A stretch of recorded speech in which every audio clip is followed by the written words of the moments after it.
976 billion pesos ang nakalaang pondo para sa basic education, pinakamalaking alokasyon sa panukalang 7.2 trillion pesos 2027 National Expenditure Program o NEP.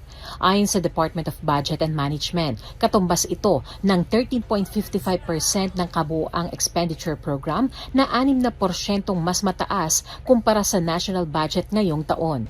Sumusunod ang Public Works na may 644 billion pesos o 8.94% habang 353.8 billion pesos o 4.91% naman ang nakalaan para sa health. Kabilang din sa malalaking alokasyon ang 332.5 billion pesos para sa Interior and Local Government, 328.8 billion pesos para sa Defense, 302.2 billion pesos para sa Transportation, 261.7 billion pesos para sa Agriculture at 241.6 billion pesos para sa Social Welfare. May 176.5 billion pesos naman para sa Higher Education at 86.3 billion pesos naman para sa Judiciary.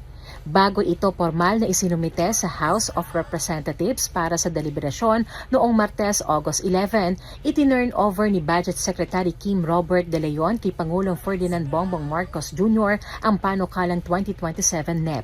Ayon kay Presidential Communications Office Undersecretary at Palace Press Officer Attorney Claire Castro, nakatutok ang budget sa edukasyon, kalusugan, kabuhayan, seguridad at pagpapalakas ng mga komunidad alinsunod sa temang People-Centered Growth for an Inclusive and Resilient Future.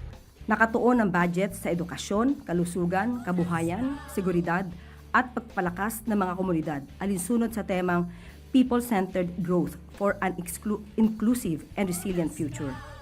Layunin nitong gawing mas kapaki-pakinabang ang bawat pisong pampublikong pondo sa pamamagitan ng mas mahusay na serbisyo at mas maraming oportunidad para sa mga Pilipino.